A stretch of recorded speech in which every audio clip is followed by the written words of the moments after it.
everybody, and so far I would like to thank you for being here. It's a fantastic event.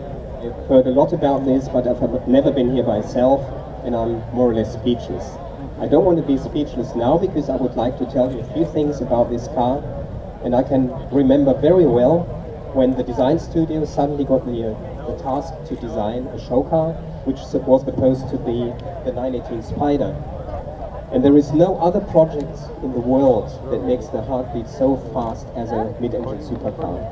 And I remember I was running the exterior design team for the past 9 years, and when I talked to my designers and said, hey, we're going to do a show car, they literally dropped their pens and said, I want to be on the project. At the end of the day, we picked 3 designers, and we ended up, after a very quick sketching phase, like 2 or 3 weeks of drawing, we picked 3 themes, went into 3 third-scale clay models. Then we picked 2 themes out of the 3, and then we went into 4 sides with 2 different sides. And then we had one car which was very much like a racing car. We had another design which was very avant-garde, and then we had a car that just looked right. And it was the theme that we chose, which has a bit of a racing car and had a bit of a street sports car, and it had a lot of elements which are like very typical and unlike any other car on the market. And from there things really proceeded very quickly. We spent a few weeks on the 4-size clay, and then we already started to go into the metal because we wanted to have a running show car, and you know, time was proceeding fast, but we managed it. So that's part 1. How do you do a show car? The second part is how do you take a show car and turn it into production? And the difficult thing was that we did not want to change a single thing on the design. We had to, a little bit, we had to stretch the wheelbase. There were a few things that we had to take into consideration, but I promise, if we were to put the show car next to this car, apart from the color, you probably would not spot a difference. It was almost a home run right from the beginning. It wasn't. It was not a home run as we did it. It was a lot of fighting, it was a lot of arguing, as always. But I think, yeah, I think we did a good job. I remember we had Tony Hatter come speak to us, and he basically designed this beautiful shape, and then the engineers come in and ruin it. Yeah, well, it's not quite like that. I feel that whenever we get an input from the engineering, it's always it's our task to turn it into something new. And I think there is a very good example. Maybe remember the show car with the side exhaust. Of course, it's a cool feature, but we knew it would not make it into production for legislation reasons. So we were asked to come up with ideas. And because of the necessity to remove it, and the idea of the engineers, they wanted to take the shortest route from the engine out. We said, okay, the shortest route is down out at the top. And everybody laughed at us.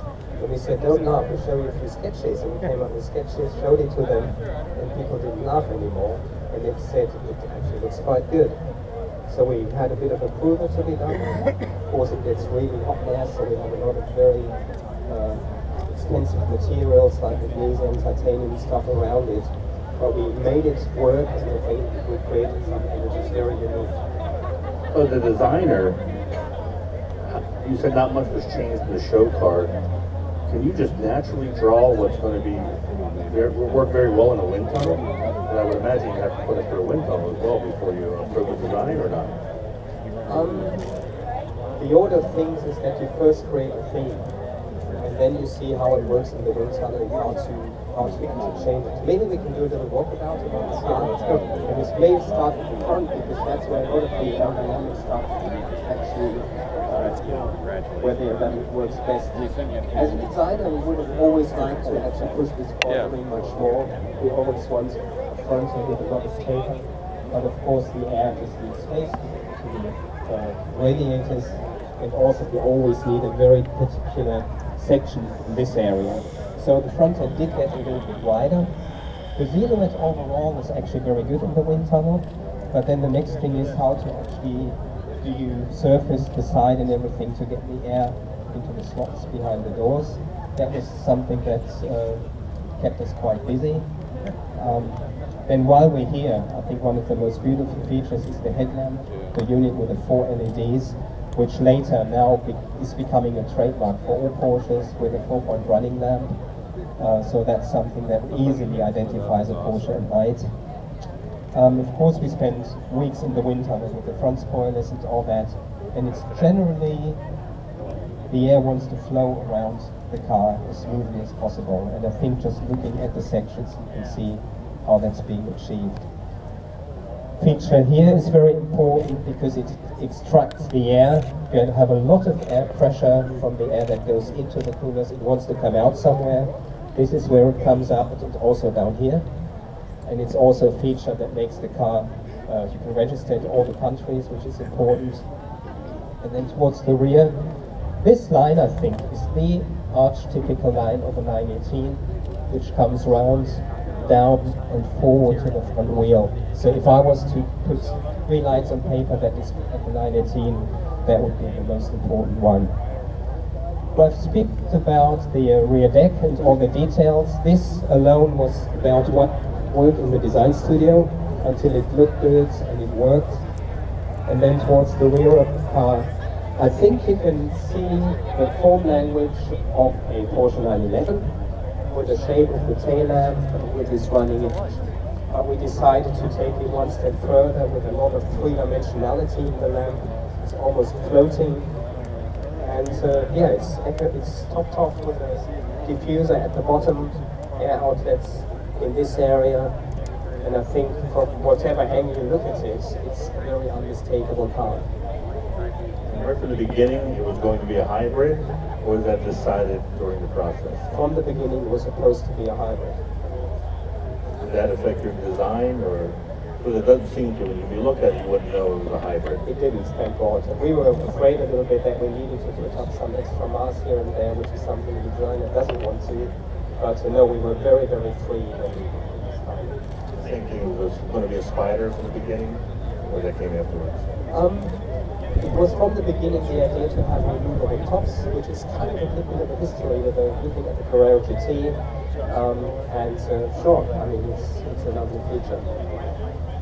In the design studio, do you have any other cars in there that you're taking inspiration from, or is this really a blank sheet of paper where you started? It kind of differs with the different designers. I mean, I know designers, their working space is surrounded with photos of old and new cars and their favorite cars. It doesn't always need to be a Porsche. I mean, inspiration can come from the moon if you want. And then there's other people who just have nothing. They just want to look into the future, and they know with the experience they have, the Porsche touch is going to come anyway. So you as yourself, personally, what's your favorite Porsche?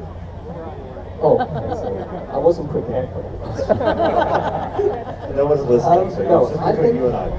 for some reason, I'm with Porsche for 25 years. I had an anniversary this year. I've been working in the design studio all that time.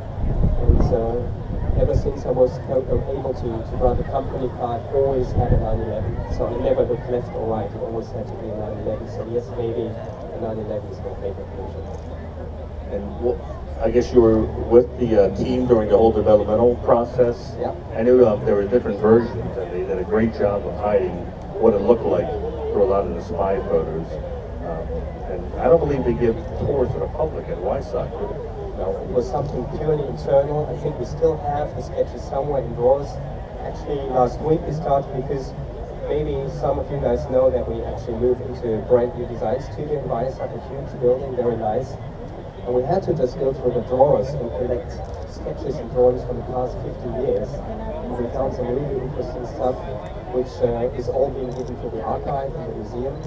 And I also know that very soon we have a really special exhibition in the museum where we will show cars that weren't to be, that didn't go into production.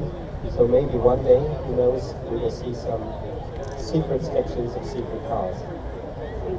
Well, I have you up here. You said you were at Porsche for 25 years. What other significant cars were you part of? I'm sure the owners would love to know that they have one of the designers that had input. Well, there's one car which nobody knows about, but because it's going to be displayed in the museum soon, I can talk about it, and that was the so-called 989. It was a four-seater, four-door car which looked a lot like a 986 later on. It was so to speak the forerunner of the Panamera. And I came to Porsche, and I thought, yeah, I'm going to design sports cars. And I was having a guy back then said, no, you're going to be designing saloons. And I thought, oh no. But we managed to turn this car, being a four-seater photo car, into a sports car, just like with the Panamera. So it was very educational, if you want. It was a big challenge. So yeah, the project was cancelled at the end because the market situation was not quite ready back then. Then I did the interior of the Boxster production car. I did a lot of work on the 996. I was head of the Carrera studio when the 997 range was developed, so I had responsibility for the whole 997. And then I was promoted head of exterior, so I sort of overlooked all the model ranges of Porsche in exterior design. So if we look at through his field of 500 plus Porsches, you've touched quite a few, I guess. Well, yeah, but then I must say I really look at the older ones because there's some beautiful cars out there, cars I've never seen in my whole life. I can